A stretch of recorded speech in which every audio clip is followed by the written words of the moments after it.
if you have, for instance, this is just an example, but let's say you have a pattern where you're going, right?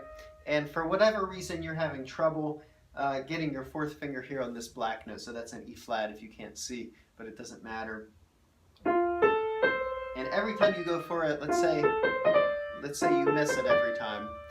What a lot of people will do in their practice is they'll go over and over that section, and maybe 5 times out of 10 they'll get the E flat, and that's good. And then the other 5 times they don't. And they go over and over it, hoping that if I just keep repeating it, I'll just get where I want to be.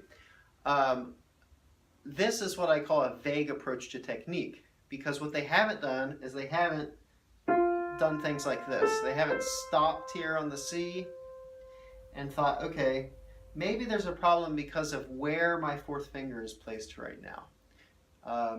What if I moved my wrist over a little bit so that I was more in path to hit this E flat, so that here I could rotate into the E flat? Would that make things more comfortable? So you see what I've done is, instead of the very general, I'm not hitting the E flat, which is kind of the easy, lazy thing to think about, I've gone much more to the specific of, okay, I'm moving from F, A, C, and then where is my hand placement, and exactly what is the trajectory of my fourth finger, and what might I do physically to make that trajectory more comfortable, so that when I'm here, I tend to hit the E flat. And there are actually several specific things we could look at. We could look at not only that, but at what movement am I using to play the E flat? Am I using a rotation? Am I using a pull? Am I using a push? Am I using, maybe I'm using too much finger and I haven't yet learned how to put my arm behind that fourth finger. So there are a lot of very specific things that someone could look at right there, and they would, it's not necessarily the case right now that you would know what those things are, especially if you're just starting out. That example might be very far down the road, but you see there's a big difference between that and just being very general and just saying, okay, E flat's not working, so let me just play, and I'm just going to make myself get to the E flat.